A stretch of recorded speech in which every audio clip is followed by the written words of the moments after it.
Funerals actually take a lot more planning than I expected. With us using island cuisine for the first time, of course we were iffy, but once they came and showed us their service, their food, tasted their food and everything, we definitely use them again because their service and food is just awesome.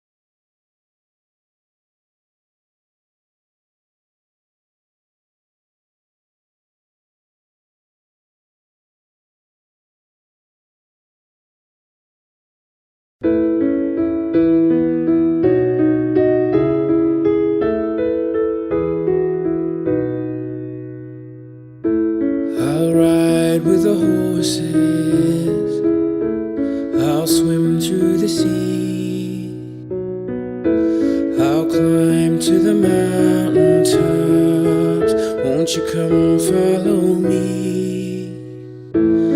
I'll take time to notice all that I see, and after I've come so far, you know where I'll be. I'll fly away, fly away, fly away, fly away home. I'll fly away, fly away, fly away, fly away home.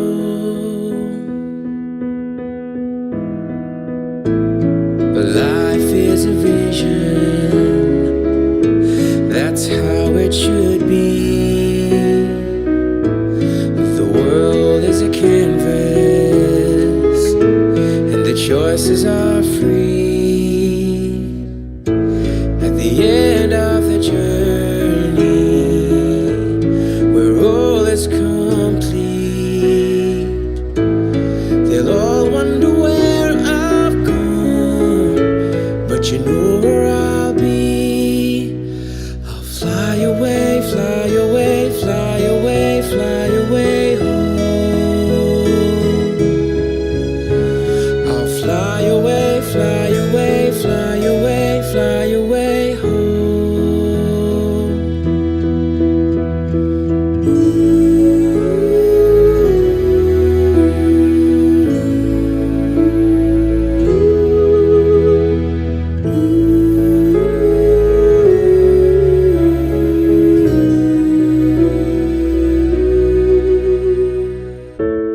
Our dreams last forever, for all that we know. The roads come together, and that's where we'll go.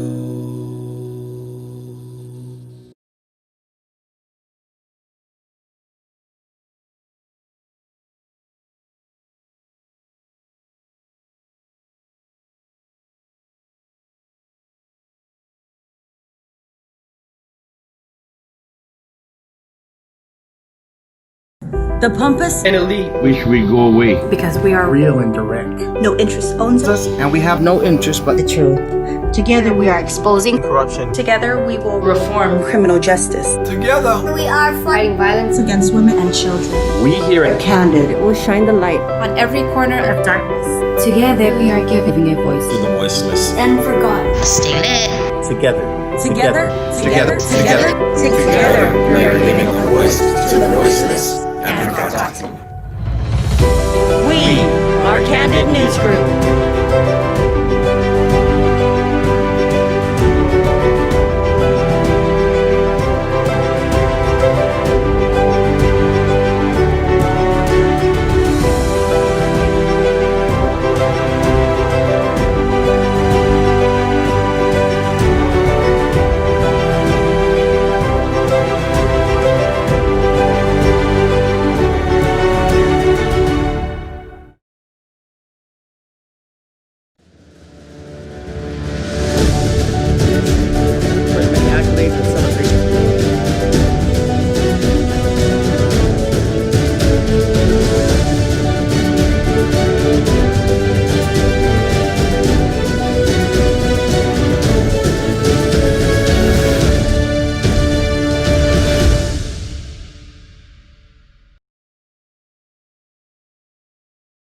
Ms.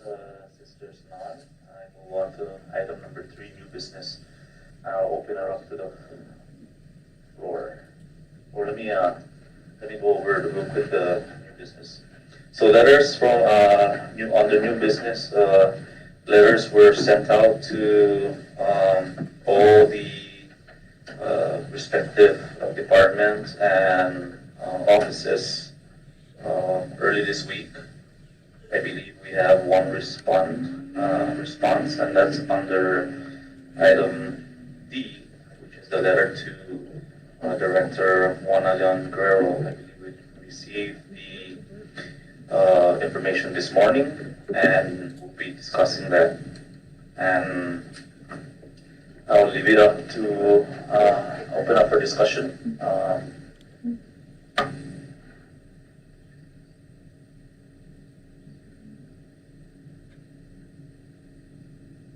Yes, Rep.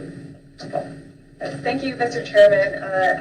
And thank you for issuing these letters as expeditiously as you did after our first special committee meeting. So, just for the record, these letters were pursuant to your authority as chairman and the authority of the special committee to conduct legislative investigations pursuant to 1 CMC sections 1301 to 1309. And it's worth noting that all of these letters sent to these various agencies advise the agency heads that CNMI law mandates and requires their full cooperation. And that the documents that are requested pursuant to 1 CMC section 1301 to 1309 must be provided to this committee, and cooperation is really not optional. However, in the event that these agency or department heads do not comply with these letters, these 1301 letters, by the deadline that's set forth, which is August 4th, 2020, I would like to make the motion that council prepare and that you issue subpoenas for all of these agencies if they do not comply by August 4th, 2020. I so move. Second. Before I recognize the mover and the seconder, before we move on, right now there is I guess the agencies are complying. So my understanding is, and from my understanding, what you're saying is the agencies and departments that do not respond by August 4, then we would issue a subpoena. Let me ask the council the procedure. Do we need to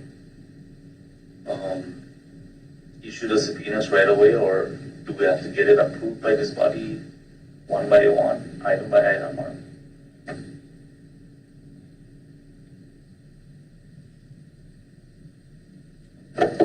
Chairman, thank you for the question. I believe what the purpose of the letters were to receive, pursuant to section 1301 of the code, certain information in the custody and control of various agencies.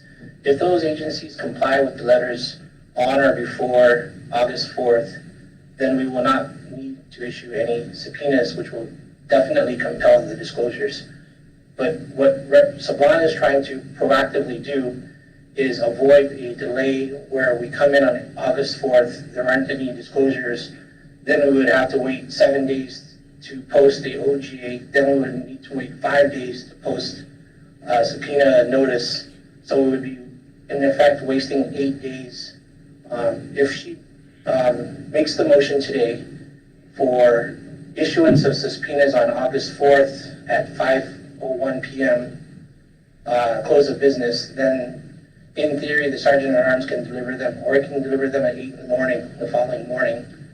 And then we would save 8 days. I know that this committee has 60 days within which to operate, so I don't think 8 days wasted is insignificant. It's a significant waste of time. So I think this is a proactive measure. Hopefully the subpoenas will not be necessary, but I would recommend respectfully that the committee vote on the motion, yes or no, and if the motion is passed, then we would actually have a mechanism in place to issue the subpoenas promptly on August 4th or August 5th if the need arises. Thank you, Council. But in our case, the letter that was issued to, for example, was DMV on Tuesday. Today is Thursday, so 2 days. So they are compliant. So maybe subpoena's not necessary until. I haven't followed up on the other items yet. I believe letter D was a priority, so we asked yesterday, and it was prepared and it was submitted. So going through I think the letter that was issued on the 1301 is sufficient enough. My recommendation is only to discuss letter I, which is subpoena to the Department of Finance due to the fact that there was some information that was redacted. Sure. So, Chairman, I understand that we would hope and respect the ability of the recipients of the letters to respond promptly. And I think that the motion is not imprudent. I think the motion is well taken because of the 8-day delay that could be in place if we do not issue the subpoenas on August 4th. And I think it should be emphasized that the motion doesn't say issue the subpoenas today. It's only issue the subpoenas in the unfortunate event that the letters are ignored or the timeline is violated, and that the issuance of the subpoenas would only be in that event, and it would only occur on August 4th or August 5th. We're not issuing any subpoenas today. Point of clarification, Mr. Chairman, to the legal counsel. When you say 8 days delay, you're talking about OJ, 3 days, 72 hours, and 5 days?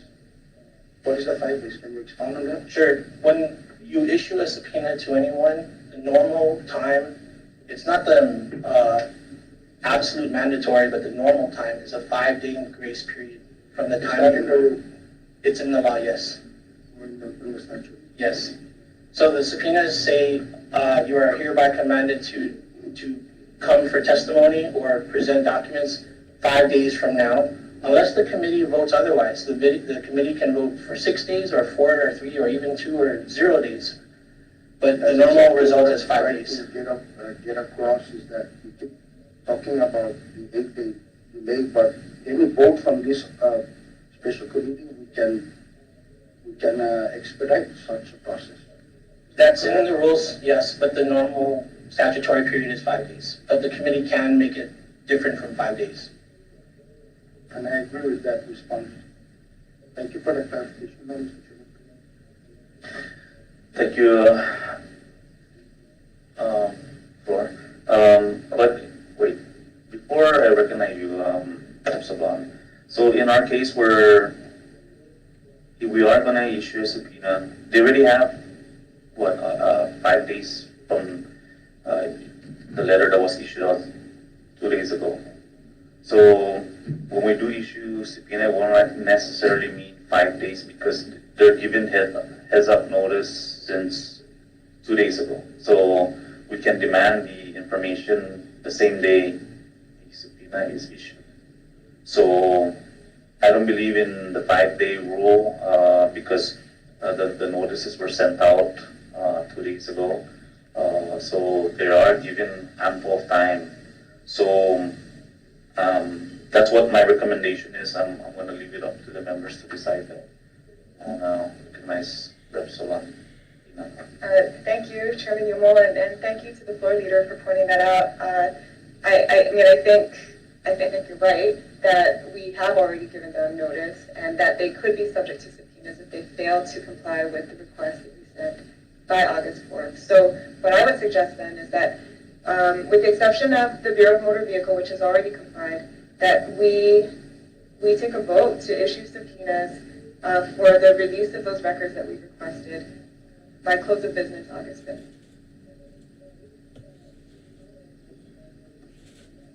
And was it second?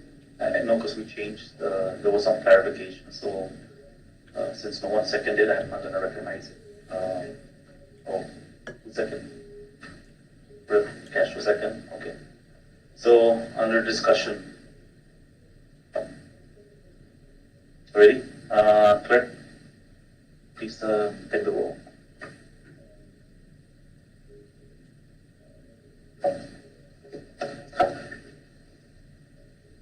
Representative Castro? Again.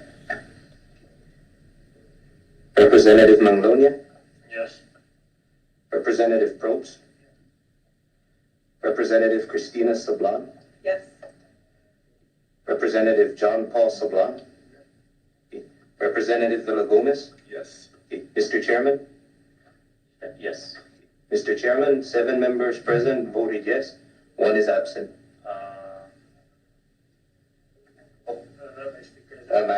My apologies, sir. Please let the record show that Vice Speaker and Vice Chairs here are present. Okay, duly noted, sir. Okay. Vice Chairman Lorenzo I. De Leon Guerrero. Chairman, Privilege, where are we voting? I just walked past my head. My apology. Okay, so please restate your motion that we're voting on.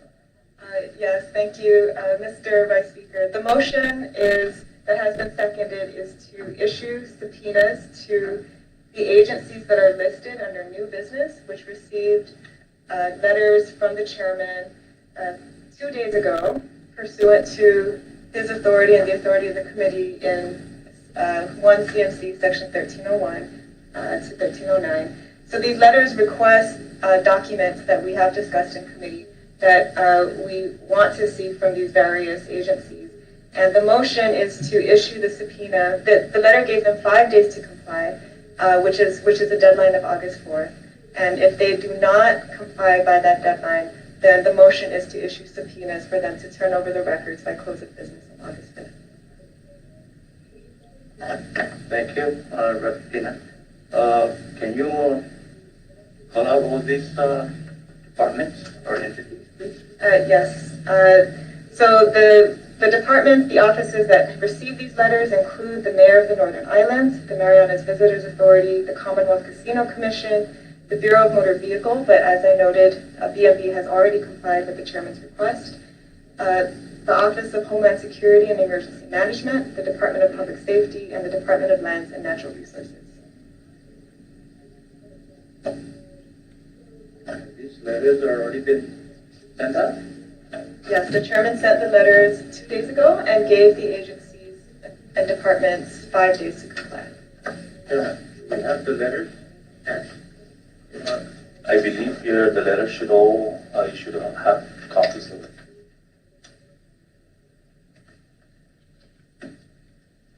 So briefly, Chairman, and maybe Vestina.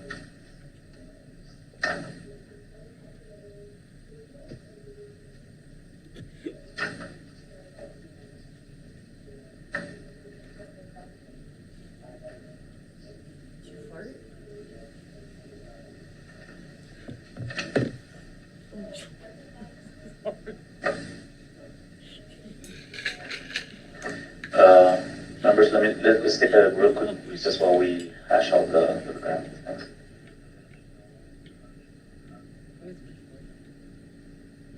They're going on a break.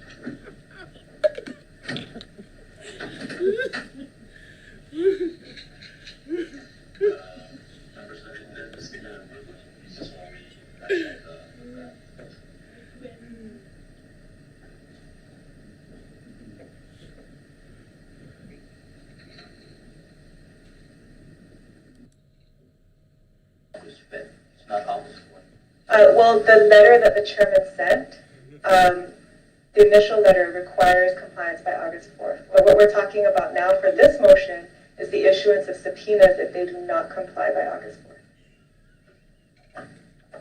Well clarified. Thank you. So, clerk, please ask Rep. Vice Chairman Lorenzo I. De Leon Guerrero. Yes. Mr. Chairman, all 8 members present voted yes. Thank you, clerk. And with that, so we all agree. And just so the motion does carry. And just for the record, no one has contacted our office today with regards to extensions. I believe there's some here that may require some extension because of the lengthy documents that might be extracted from the Department of Finance or what have you. But today I'll inform the members if there is some request for extensions in the future. So moving along, so are we all clear? Clarification, Mr. Chairman, because you mentioned that perhaps you're expecting that some of these agencies need more time than 5 days. So maybe a question to the legal counsel: what is this motion that we just vote on? How does it impact if then there are some of these agencies that need more time? Can you please explain to the body?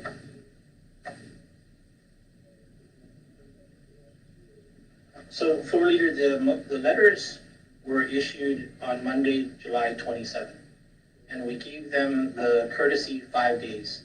That courtesy 5 days actually is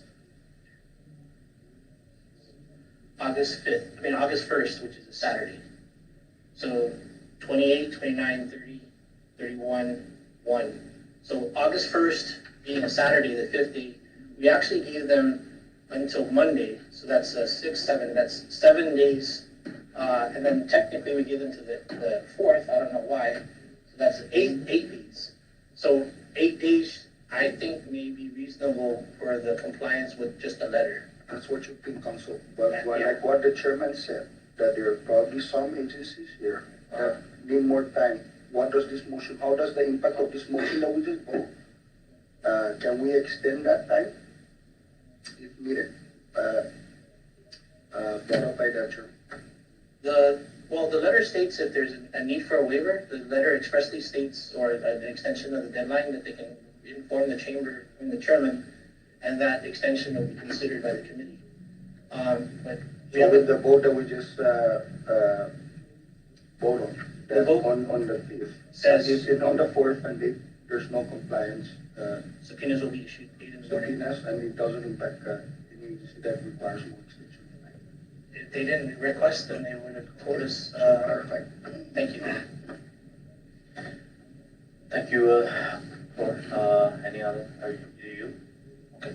So moving along, and I will inform everybody if any of these agencies or department contacts our office. And just to be fair, I believe I'll schedule a committee meeting on the 5th. Should any of this require extension, we'll have and then if the committee members agree, we'll set up the next meeting for the 5th so that we can discuss anything that may have come up or that might come up, basically. So with that, moving along to letter H. Letter I. Yes, Representative Gomez. Thank you, Mr. Chairman. Mr. Chairman, colleagues, viewing public. Today, July 30th, marks the second official meeting of the Special Committee on Executive Expenditures. While it is our second meeting, it is the first time this committee will present some of the expenditures from the administration that we have reviewed and found to be in violation of government policies and Commonwealth law. Before we start our presentation, we would like to establish a timeline for how we got here. On December 11, 2019, the members of the House Minority wrote an official letter to our Honorable Speaker, Blas Jonathan Tenorio Atao, formally requesting that he appoint a special committee to investigate the allegations of public corruption, fraud, waste, and abuse of public funds by Governor Ralph de Leon Guerrero Torres. In our letter, we affirm that the legislature has a solemn constitutional duty to investigate the allegations and records that have been circulated throughout our community, submitted to the members of the legislature, and covered by local and regional media. A sampling of these records, including a federal search warrant, a receipt of property seized by the Federal Bureau of Investigation, a grand jury subpoena, and government records related to travel, official representation, and reimbursements by Governor Torres were enclosed in that letter. The FBI raids on the home and office of the governor and his associates, and the revelations of lavish and questionable expenses charged by the governor to the people of the Commonwealth have severely eroded public trust and the integrity of our government. While we hoped and waited for a special investigative committee to be created, members of the House minority proceeded to review thousands of pages of documents we received from the Department of Finance through our Open Government Act requests. Mr. Chairman and colleagues, though we received a large volume of documents, it is important to note that to date, we still have yet to receive all the documents we requested, which is why we requested to subpoena these pending documents as they are essential to our investigation. Chairman and colleagues, while we all have received harsh criticism from those within the administration who believe this is a witch hunting expedition and that we have nothing better to do, it is important that we remain focused and committed to ensuring this committee completes its investigation within the 60 days we have been given. As members of this special committee, we must not tolerate any attempts by the administration to try and derail or distract from the work ahead of us, along with any witnesses we may subpoena to testify. Let us remember we are a bipartisan committee that is equal in numbers. We thank Speaker Attal for creating the special committee. It is up to us to do the work of the people, to review and deliberate as this investigation moves forward, and that we ensure fairness and transparency along the way. Mr. Chairman, I now yield to the minority leader. Thank you. Okay, before we recognize the minority leader, can you submit that so that we have the speech for the record? You, Rep. Gomez.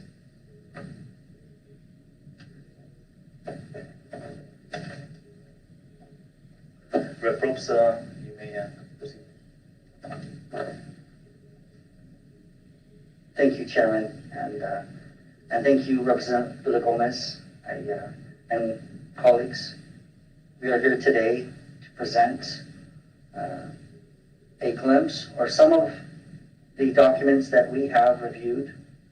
As you're all aware, we have sifted through and reviewed thousands of pages of documents, and as Representative Wil Gomez has given the timeline, here we are today.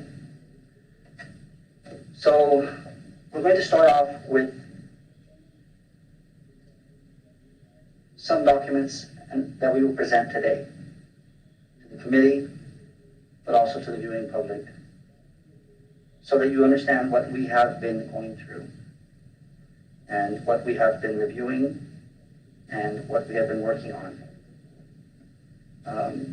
Mr. Chairman and colleagues, you all have copies of some of the documents that we have to present today. And I would like to start off with the first document, which is travel document. This document, could we pull that up on Elmo? That's okay. Is a trip that Governor Ralph Torres took. Do we have it up? Thank you. The travel document, this one. We handed that up. This one? Yeah, on Elmo. I'm sorry, I apologize. I'll continue as we pull that up on Elmo. And Rep. Probst, before you continue, can the legal counsel, can we mark those so that we have it on record if these are the files in order? Thank you. Thank you. Thanks. You may proceed. Thank you, Chairman. So this is a trip that the Governor, Ralph Torres, took, travel beginning on or about December 18 of 2018. And it began on this date. And we're about to pull it up. The purpose and justification of this trip to Idaho, to Boise, Idaho, was to meet with Governor C.L. Butch Otter of Boise to discuss educational partnerships and national priorities with the Department of Interior. While reviewing this and so many other travel documents from Governor Torres, one of the things that we asked for was, of the thousands of pages that we received, why did we not receive any written travel report, which is required? If any of us travel, we have to submit a written travel report. Secretary of Finance David Atalik said that there are no written travel reports submitted by Governor Torres.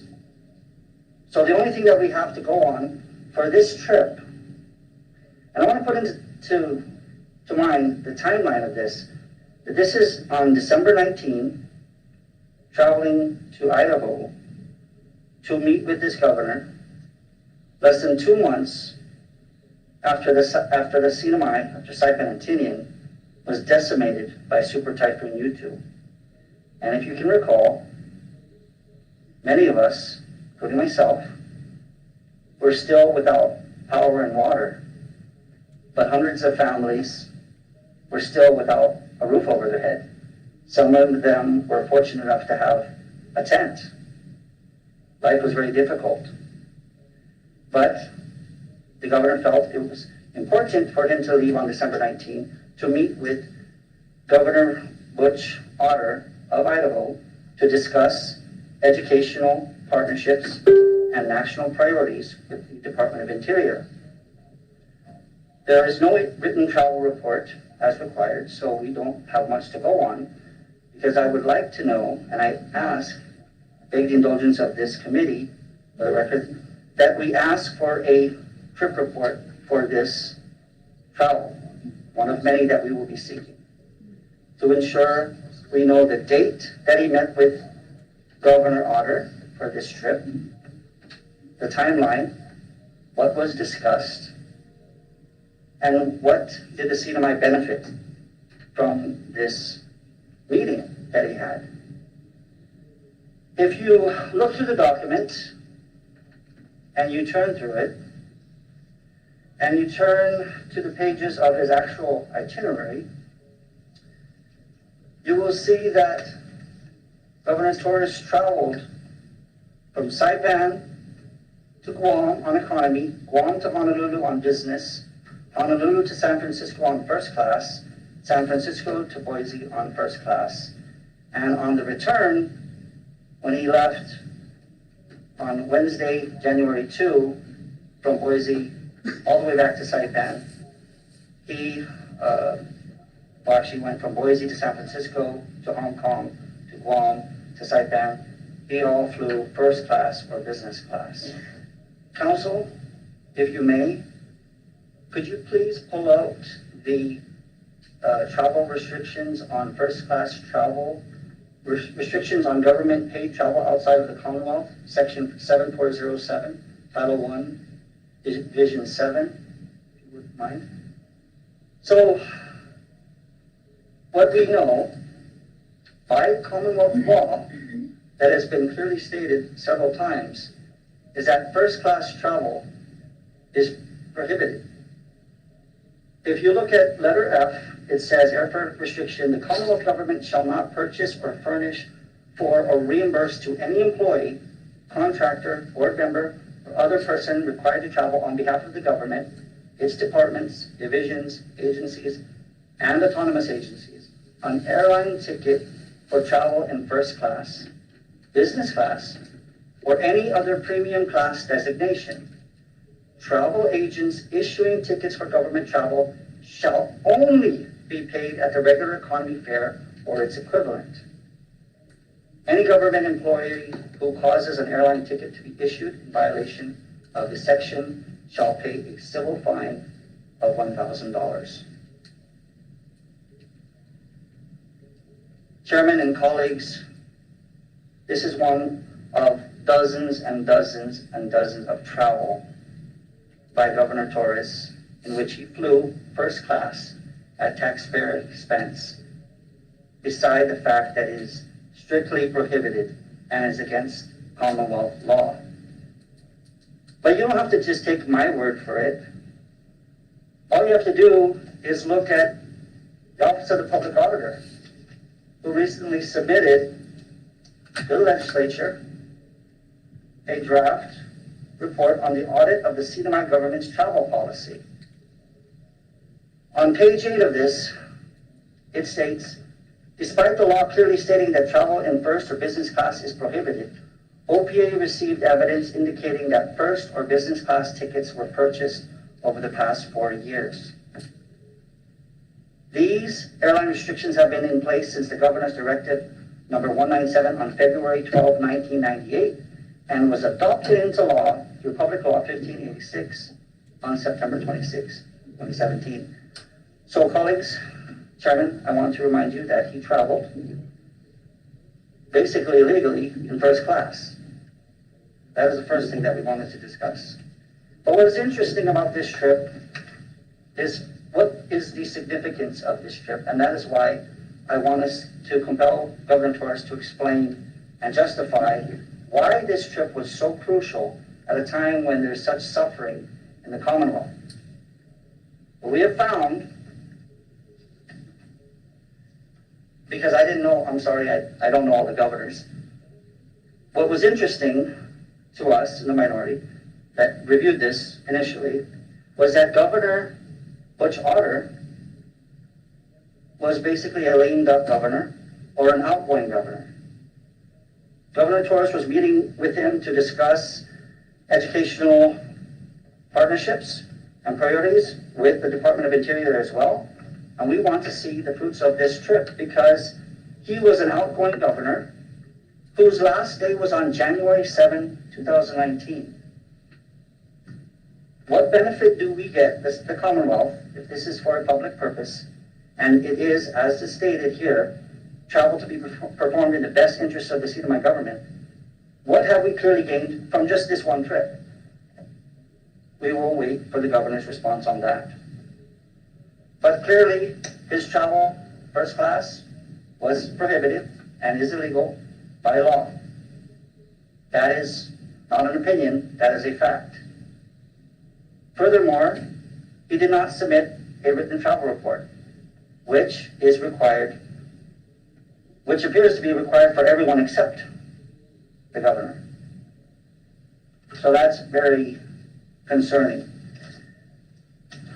And although this seems egregious, this travel, I believe it does not compare to what we have reviewed in one of the many reimbursements submitted by Governor Torres. Colleagues, Chairman, if you will look, we can pull up Elmo, the memorandum for reimbursement, subject reimbursement. It's to Larissa C. Larson, Secretary, Department of Finance, on January 30, 2019.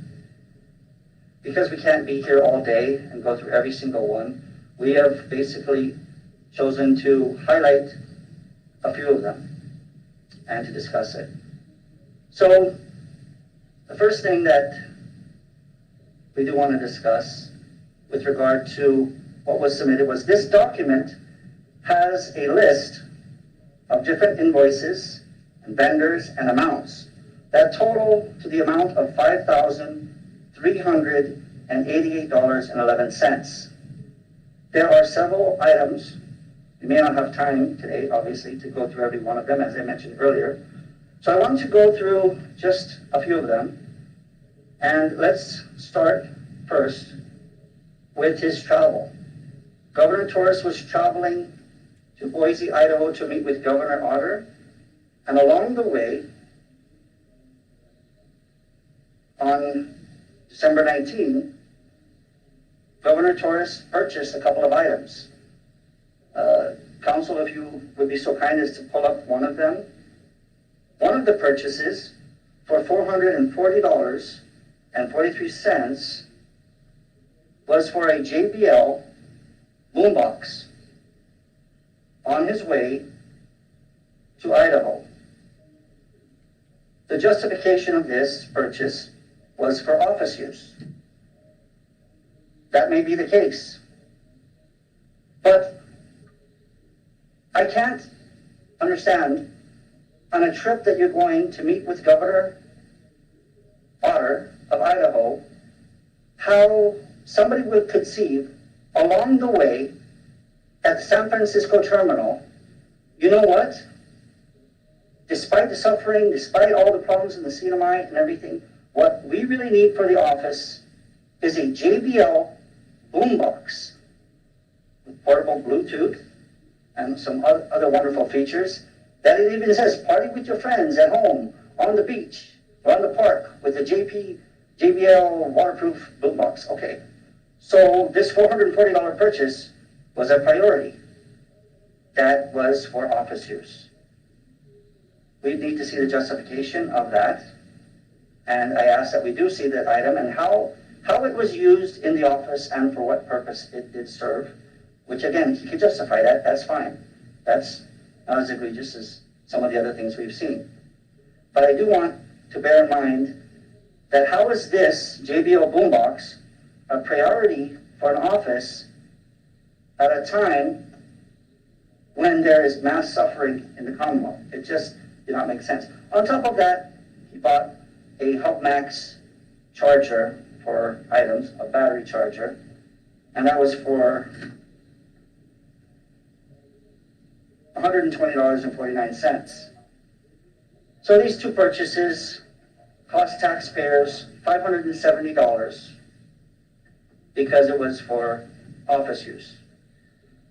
When Governor Torres did arrive into Idaho, and he was staying there because he had to go there for this meeting. We're not sure how long this meeting took place, when it took place, but again, we will ask him. But while there, after Christmas Day, one of the purchases that Governor Torres made was on December 26, 2018, the day after Christmas. Governor Torres went shopping at Sportsman's Warehouse, and colleagues and chairman, if you look inside, you will see some of the receipts for this purchase from Sportsman's Warehouse. What's interesting is the purchases that were made. And if you look at the very bottom of the receipt, it states for office use. I want you to bear in mind that Sportsman's Warehouse, these items, again, are for office use. So what we found, some of these purchases include 2 hunting rifle cases, Allen Bones hunting rifle cases, each at $49.99, $50 a piece. Council, I think we have a copy of that. If you could put that up on Elmo, just to show them the rifle cases. So there was 2 rifle cases, and these are for 28-inch rifles with scope, SEP scope, that are clearly for hunting. That's what an Allen Bones scope rifle case looks like. I've thought about it a lot, try to fathom what 2 hunting rifle cases that are meant for hunting rifles at 28 inches with scopes would serve, what purpose it would serve in an office. I've asked my colleagues, do you think does this serve a public purpose? Do you think this is justifiable for an office use? And they laughed. No one took me seriously. They said, no, of course not. On top of that, he also purchased for $179.95 an MSR wind burner stove. Now, this is not any typical gas burner stove, butane kind of stove that you can get at Lucky D Market for $15. This one cost $179.95. It's a wind burner personal stove system. And what anybody that ever goes hunting or camping, the outdoors, knows that these are top of the line, and these were meant for the outdoors. That's why you buy it at Sportsman's Warehouse. Could anyone think that this would be used for the office? I can think of no reason why you would need this in your office other than for personal use. This does not benefit the public, and it does not make any sense as to why he was being reimbursed and claiming this as for office use when it's clearly for hunting, as with the Allen Bones rifle cases. But on top of that, other items included packages of beef stroganoff. Now, this is not just beef stroganoff that you're going to eat right there. It's actually dried. Council, if you could pull that up.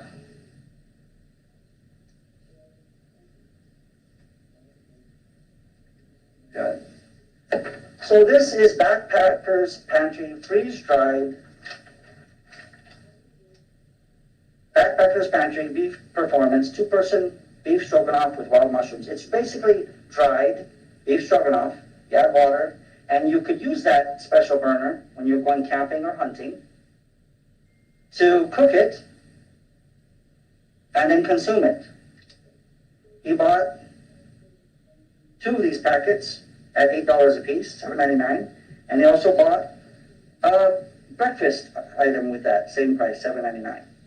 So he bought 3 meals that could feed 2 people, and somehow this was claimed by Governor Torres for office use, when this is clearly for personal consumption. These items, with regard to Sportsman's Warehouse, total amount that cost taxpayers that were reimbursed was for $367.11. I cannot think of any shape or form how this would even meet Title 70 of the Department of Finance for purchases for anything that even would serve public purpose. So this is just some of the many things that we have looked through and have seen. Now, on his way back, on January 1st, another interesting purchase, Governor Torres purchased from Walmart on New Year's Day 2 70-quart ice chests, 2 70-quart coolers from Walmart on New Year's Day for office use.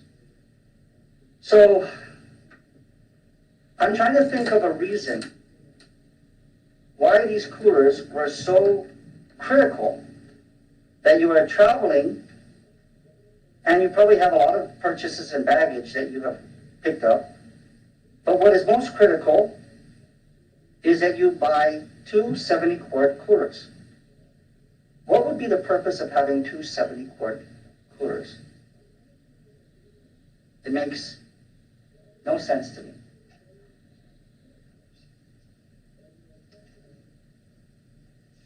It's on, oh sorry, are you looking at the right one? It's dated for, yes. Thank you, Council. So, as you can see, with the many items that were reimbursable for the governor, we were surprised to see 2 70-quart coolers that just do not make any sense to us. Again, this is only a glimpse of the many purchases that do not serve a public benefit, that are not in line with Title 70, which we will go over later to discuss. And because of our time, Chairman, we will submit this document to the committee to review, and we will go over other purchases. And at this point, Chairman, I would like to yield my time and to Congresswoman Tina Sablan. Thank you, Rep. Probst. If I recognize Congresswoman Tina, because we're going down the item, your submittal should be under miscellaneous, I believe. If we're not going out of order here. Just a point of clarification, Mr. Chairman.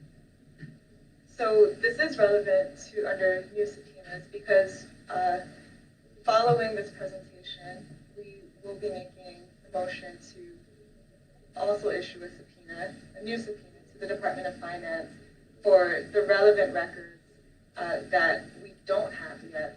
But these records, what we're doing now is presenting the case for why we need further scrutiny and why the records that Finance has yet to submit to this body must be subpoenaed at this time. Okay, so for the record, the items that was discussed by Rep. Probst, this was given to you by the OJ, this was under the OJ, right? Yes, that's correct. So it doesn't need subpoena? No, the subpoena that we will be asking for this committee to consider issuing is for the remaining records that have not been turned over, because we believe that there is plenty of justification to further scrutinize those records, and there is really no excuse for why we don't have them in our possession yet. But what the minority leader presented so far, just from this one receipt, one request for a reimbursement among thousands and thousands of pages of executive expenditures, it illustrates the extravagance of the governor's expenses, and quite frankly, we still don't even have all of the records that we requested. So, and we'll be getting to that when we make our motion for this. Duly noted. Any comments, concerns? Move on. Chair, just so that we're clear, I know that the minority leader has used his time now to Rep. Tina. So are you saying now that you're going to present what documents that are needed to this subpoena? I will be going over the draft subpoena that council has prepared, yes. So you guys don't have any document that could kind of get us, abreast on what's in the subpoena? Yes, actually, the Sergeant at Arms should have given you a copy of this draft subpoena to the Secretary of Finance. Thank you, Floor. Rep. Sablan, you have the floor. Thank you, Mr. Chairman. So, to follow on to Congressman Probst's presentation, and again, just reviewing the same memorandum for reimbursement, I want to also highlight for the committee an expense that was made on January 7th, 2019, and the T Galleria. So we're still looking at the same memorandum for reimbursement that we've been discussing.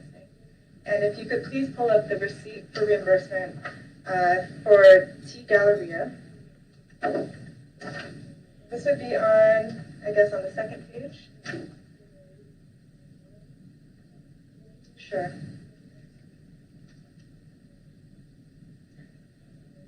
The receipt for the gift for Guam Senator Wil Castro, the T Galleria receipt.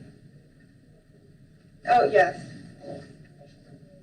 The copy didn't turn out so great, so you can't, but it is a T Galleria receipt for a bottle of Blue Label Scotch, valued at $170.10.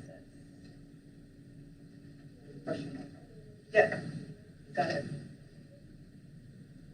So the governor's request for reimbursement cites this expense as a gift for Senator Wil Castro of Guam. There is no description of the public purpose that justifies this gift, but we in the minority did reach out to Senator Castro to ask him to describe the nature of his meeting with the governor and the purpose of this gift. And I want to ask council or the clerk to please bring up Senator Castro's response, and I'd like to just read it for the record. It's not a long statement. And this is dated July 3rd, 2020. Hathaway Representative Sablan in January of 2019, following the coordination of donated relief items to the CNMI as a result of Super Typhoon Yutu, I hosted a reception for volunteers and officials at my residence. This was not an official function. I've had a number of social functions before and after January, all of which were for the same purpose, to appreciate those who volunteered time, effort, and or items to assist residents of the CNMI following the destruction of the super typhoon. As with all social gatherings at my house, food and drinks were donated and prepared by family and friends voluntarily. The events were after 5 p.m. As I recall, many in attendance, some of whom are government officials, may have contributed. Governor Torres was in attendance. He and his guests contributed something to the event, either in the form of food or drinks. Whatever was brought by the governor, I assure you that it was not delivered to me as a personal gift. Any and all items were placed on the tables and made available for all guests to consume. And I'd like to submit this for the committee's record, Mr. Chairman and colleagues. So we have Senator Castro's statement. He makes it quite clear that he did not actually receive a gift for any official function. He did not even drink the blue label. And we reached out to him to ask that as well, and he verified that. And yet this appears on the governor's request for reimbursement for taxpayer funds. Second, also in the same memorandum for reimbursement, that the records show that this one reimbursement request alone shows more than $3,000 in meal reimbursements that occurred over the course of about a month at an average of $300 per meal. In one case at the Westin Resort on Guam, Governor Torres paid out $900 for meals in cash. He reimbursed himself for ribeye, tenderloin, sirloin, seafood, foie gras, king crab, oyster half shell, sushi, sashimi, and a lot of alcohol. A point of clarification, my apologies, colleague, for interrupting, but since you're going off already from Mr. Wil Castro, can we just go back and I can pose a question? Sure, of course. You mentioned that you had communicated with Senator Wil Castro and that he admitted that he didn't bring the blue label. Where is that in your email? The minority leader communicated with him personally. Can we but he does say here. Can we request that document? This document, you mean the email from Senator? Yeah, the email. Yes. We read the email, but you went further and said that you guys reached out to Wil Castro and questioned him that did he drink the blue label, and he said he didn't drink that. Is that in writing or in through email? Do we have not that? In writing. That was a verbal communication. But we can certainly request that as well in writing. Okay. What he makes clear in his response to us that is in writing is that it was not a personal gift. Right. And so it was not an official function. I'm just trying to clarify, are you trying to put that on record that absent any document that he mentioned that he did? You're not? I'm just putting that out for the committee's awareness, that we did additional follow-up with Senator Castro. Thank you, Vice Chairman. Thank you. And so to continue with these extravagant meal expenses, the records show that these receipts were for meetings with unnamed investors, business partners, dignitaries, other individuals who are not named, and there is no description of the public purpose or the nature of the meetings that justified these meals. And again, colleagues, these are all expenses that occurred just weeks after Super Typhoon Yutu, a time of tremendous suffering for our people, when our constituents were living in misery, lining up for gas, for water, for ice, lining up for food. people of the Commonwealth paid for the governor's extravagance. Finally, on this same memorandum for reimbursement, there appears on January 28, 2019, a receipt from CarQuest for a car battery. And I'd like to ask Council Clerk to please pull that up as well.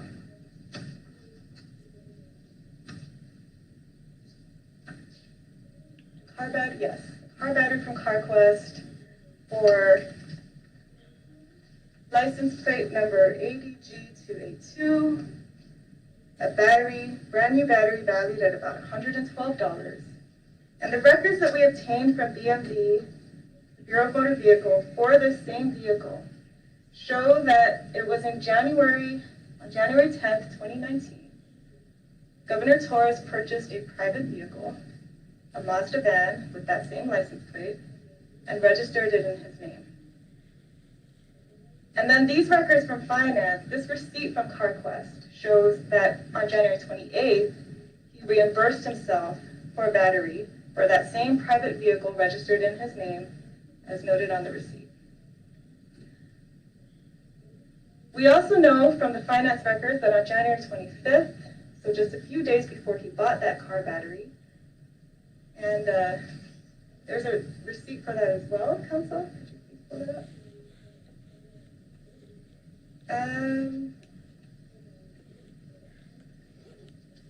Well, it's for the breakfast at Shirley's. There was a breakfast at Shirley's with a certain, yes, that one. With a certain Mr. Romalor.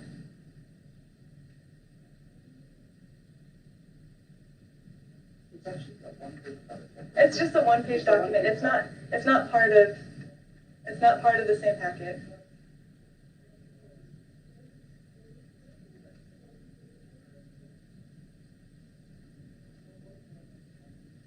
Okay. So to continue, just a few days before the governor purchased that car battery for his private vehicle, the car was apparently transferred to a certain Brian Romalor, who then sold it to another private citizen in March.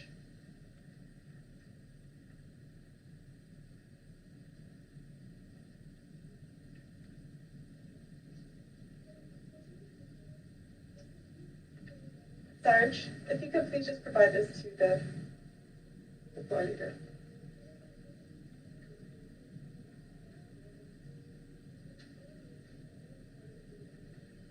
So to recap, Governor Torres purchased a vehicle. It was his private vehicle. He transferred that vehicle.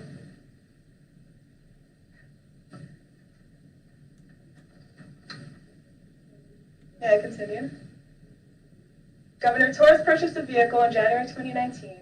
He bought a car battery that same month, transferred the vehicle to a certain Brian Romalor, who then sold it to another private citizen in March, and then reimbursed himself.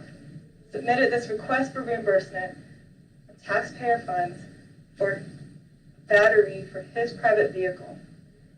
What we have here, colleagues, and Mr. Chairman, is evidence of a government-funded item, the car battery, being converted from a public asset to a personal benefit. And this, colleagues, is likely criminal. I yield now to the Minority Leader. Thank you, Rep. Sabah. Before I hand it over to Rep. Probst, Vice has a question. Thank you, Chairman. And then Rep. Tina, you did mention that after Mr. Romalor purchased the 282 license plate, a van, and then you indicated that Romalor later, a couple months, sold the van to whom? And you have the date. Yes, we just received the record of vehicle registration and ownership from the Bureau of Motor Vehicle this morning. So the records show that Mr. Romalor sold it to a Mr. Diosdado Mirabales on March 26, 2019. So this was a couple of months after the purchase of that car battery. And at the time of the purchase of that car battery, the vehicle was still registered to the governor. So you sold it to Mr. Dios, I guess that's his way. Who is this individual? Or just a private citizen? Do you know the significance from, you already stated that the governor sold the van to Mr. Romolo? Well, actually, I don't see in the records, and, we just had a chance to review this. It doesn't show that there was any transfer or any actual sale of the vehicle to Mr. Romolord, but what we see is a vehicle bill of sale from Mr. Romolord to this other gentleman, Mr. Diosdado, in March. And then the release of ownership actually occurred when the governor released ownership to Mr. Diosdado. So it seems like they might not have taken care of the registration documents when the vehicle was transferred to Mr. Romolord. So obviously, all these are pretty much hearsay, but as we go further, No, actually, respectfully, Vice Speaker. No, I understand that you have evidence that the governor sold it to Mr. Romolo, and then. No, I'm sorry. Please continue. Okay, so I don't want to throw any hard questions right now because we do have a lot in front of us. So we will pursue whatever you're trying to subpoena, a new subpoena. But Chairman and members, I would like to, before we have the minority leader back, given the floor again, can we go back to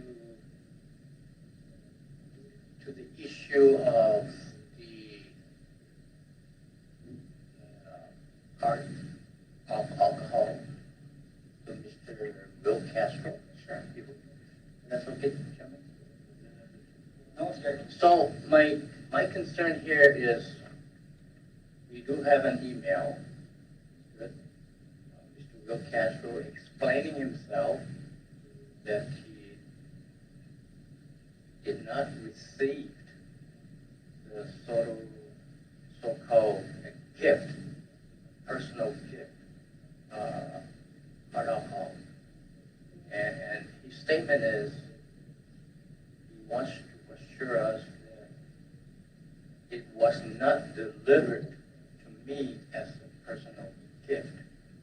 Somewhere along the line, he's already assumed that it's a personal gift.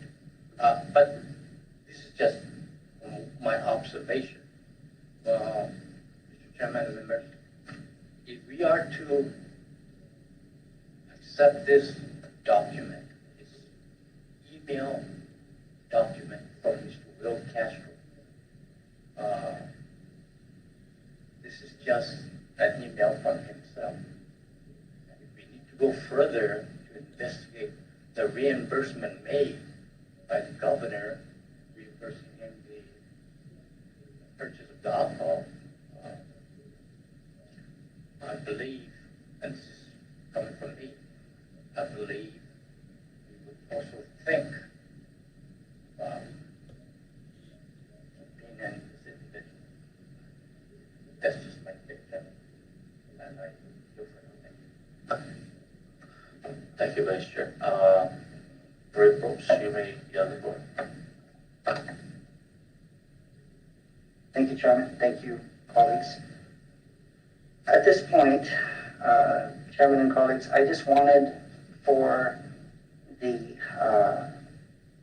record to, so that, because earlier we were referring to Title 70, and I know that even a few of us here in the committee are probably wondering what exactly is Title 70, so what this governs. This Title 70 of the Department of Finance, I will ask counsel if you can pull that up. Essentially is regulations for the control of public funds, and it covers many different things that include defining what is a public purpose, and the policy for official representation expenses incurred for entertainment and promotions and so forth, and many other things. It also includes the documentation forms that are needed for submitting for reimbursements. And I wanted to kind of go over this briefly so that people understand what this includes. And if I may, I would like to read what is a public purpose. And the term public purpose means public purpose as defined under Public Law 1184. This is Council on page 4. Page 4.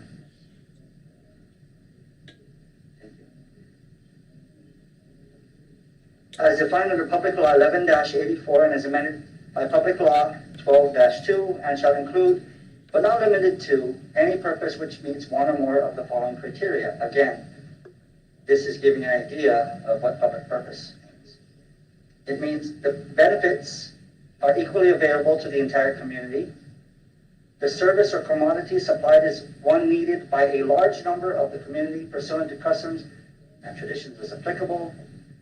The enterprise bears directly and immediately upon the public welfare. The needs to be met by its nature requires a united effort under unified control and cannot be served well by separate individuals. And it continues on. There's several of these, but essentially, if you do review all of these, you will see that these purchases that we mentioned today do not meet the threshold of public purpose.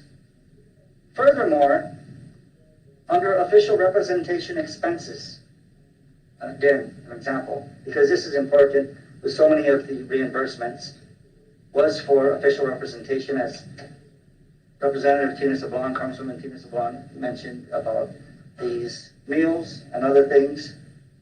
Here's the thing. If Council, if you may, go to page 5 under Part 100, under official representation expenses, Section 70-2.1-101, Department of Finance policy for official representation expenses incurred for entertainment and promotions. Official representation and official justification for entertainment and promotional expenses and other government business must be completely documented, and must, at a minimum, include 1, the name and position of persons entertained. 2, nature and purpose of the expense and its direct relationship to CNMI government business. 3, description of matters discussed. And 4, original receipts and supporting documents. Colleagues, Chairman, what we have noticed in the literally hundreds of pages that we reviewed, if not thousands, that when we look at these documents, they don't even have these items that are required at a bare minimum. So many of them, when you look at it, if you look at what was submitted to you, simply say, hosting business partners, hosting business partners, hosting business partners. Okay, well, here's one. This says, hosting business partners, hosting business. No indication who is the governor's business partners. There's no indication who was being fed, who was being wined and dined on foie gras and other things that have been indicated. But there is, if you look at the list of receipts, one of them from JC Cafe that says, meeting with FEMA and DOD. Now what is interesting is that when I have met with a FEMA official for lunch, this is under JC Cafe, under the long list of reimbursements for $5,388.11. It says, meeting with FEMA and DOD, Department of Defense. So in my meetings with federal officials, even if I wanted to treat them, they refuse. They say, I'm sorry, that's not allowed. That goes against, I guess, their policies. That I'm not allowed to buy them lunch because it would be considered, I don't know, I never asked specifically. So when I see that the governor is treating FEMA and DOD to JC Cafe or other places, because there are other indications when we review everything, that these FEMA officials and Department of Defense are accepting the meals, which we should, as a body, look at these policies. I have not, but it is confusing as to how certain FEMA officials and Department of Defense personnel would accept meals whenever I have, and on the rare occasions that I've met with them, they said we cannot accept such thing. And so we always have separate checks. So it's very interesting to that. But again, this is just very concerning because what we are looking for under official representation is the items that the requirements that I mentioned earlier. Four minimum requirements that so many of these, including the ones that you will look at, have no indication who attended, what was discussed, and the name and position of the persons that benefited from taxpayer dollars on these fabulous, extravagant meals. Chairman and colleagues, as we move forward, I know we are limited in time because we have 60 days to compile a report. I can assure you that this is only some of the documents that we have reviewed. Some of them that we were able to access through our Open Government Act request. And it's all the more reason why these subpoenas should be voted on and approved in the case, in the chances that these letters are not honored if we do not receive everything that we requested. Thank you, Chairman and colleagues. Thank you, Rep. Probst. And before we continue, just to note, any future documents, and we need this thing stamped by number because it's very confusing to go back and forth.